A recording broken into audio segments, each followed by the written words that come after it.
I'm here with Neil. We call him Gutterman. Is there any other information you want to give about yourself? No, I'm a wrestler, I guess.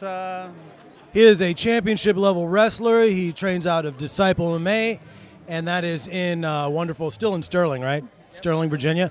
All right, so Neil is our go-to guy. This guy, he's very humble, but he's very good at predicting things. Okay, I'm going to ask him a couple of questions. So the first question is going to be asking him about, well, who do you think is going to win, Rose or Joanna tonight? 100% Rose. She's got a great attitude. She's a beast. Is it just because she's the like, you know, in wrestling there's like heels and then there's heroes? Is it because she's the hero and Joanna's the heel? Or is there more to it?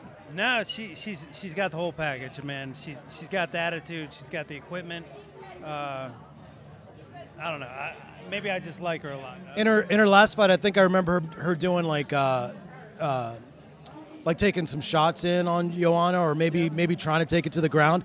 Do you know anything about her ground game or wrestling? I don't know enough about her. Enough about her. That's smart. Her stand-up is impressive. Yeah. She hits real hard. Women fights, unless they know how to finish, you know, that's where I get excited. She knows how to finish people. This last fight we just saw, neither of them had the power to finish. It was a terrible fight, actually. They had no jiu-jitsu. They couldn't. I don't know. I hate watching fights like that. You know what it reminded me of? It reminded me of if you remember what female fights. There we go. We're in a bar, man. You're gonna have people walking in front of the camera. It reminded me of what female fights looked like back like 10, 15 years ago. You remember how they were kind of boring? Girls really weren't that developed. Unfortunately, a lot of the female fights are like that. They're playing for points. Come on. You guys can go through if you. You guys are just spectating? Okay, they're spectating. Sorry, keep going. No, they're a GSP fight in his later career. You know, like just points. You know, like they're. Unless you can finish, like there's a few out there that can really throw hands. They can really finish. Those are fights I want to see. And Rose is one of those people with her hands. One thing I think is Joanna's not going to do what she did before, where she talked a lot of trash. She was focusing on trying to psych Rose out. I think this time, maybe in her fight camp, she's like, get that out of there. Just practice fighting or practice on defeating Rose. What do you think about that? Well, that's just ticket sales. What do you mean? I mean, with the whole Conor thing, that's just ticket sales. Like, you know, like maybe a little more than what Conor was, but. Oh, you're talking about her talking trash and stuff? Yep. That don't mean shit in the cage, you know. In the cage, that doesn't mean dick. You can say you're in the best shape in the world, but you can't fake that stuff. If you didn't train, you're gonna have that confidence problem. Okay, you in the back of your mind when the shit hits the fan, like you're not in shape. Like, I don't know. Did you hear that Rose was actually reciting the Lord's Prayer to Joanna when Joanna was saying, "I'm going to eat you, little girl. I'm going to kill you, little girl." Rose was just saying, "Our what is it? Do you know the Lord's Prayer?"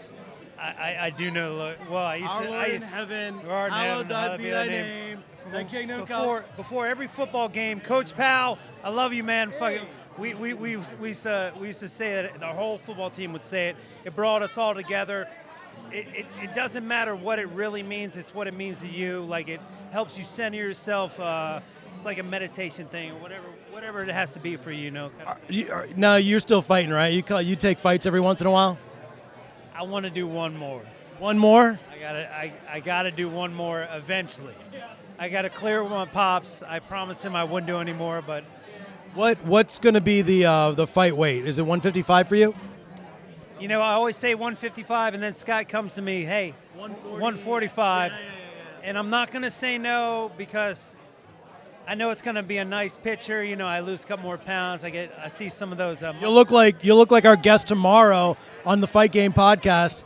You'll look like Rick Humphries, who's an absolute specimen at 1 years old or something like that. Guy's insane. He eats and trains a little better than I do. I mean, we're going to talk about it with him tomorrow, and hopefully he'll be giving this old fat guy some advice. But as far as you go, which not an old fat guy, look, you got a fans back here. Your next fight, do you have any idea when it's going to be? No. I can't promise. I'm still 50-50 on whether I'll fight again. He's still figuring it out, but I think he should because this guy, he's no joke, especially with the wrestling. And actually, your other skills aren't so bad either, right? I've developed a little of a stand-up game. I don't know. I beat up all my good friends. I mean, instead of going out to bars like we are tonight, Fridays, Saturdays, we're at the gym. Sundays, we're at the gym. I mean, it's a lifestyle I've learned to love. This is my man. Like I said, this is Neil, the Gutterman, and let me tell you something. He is going to fight one more time. You guys go to Fight Game Podcast because he's going to let me know first, right? I will definitely let you know. He's going to let me know first. First one to know. First one to know. So thank you guys for watching. Check out Neil, and thank you for your feedback, man.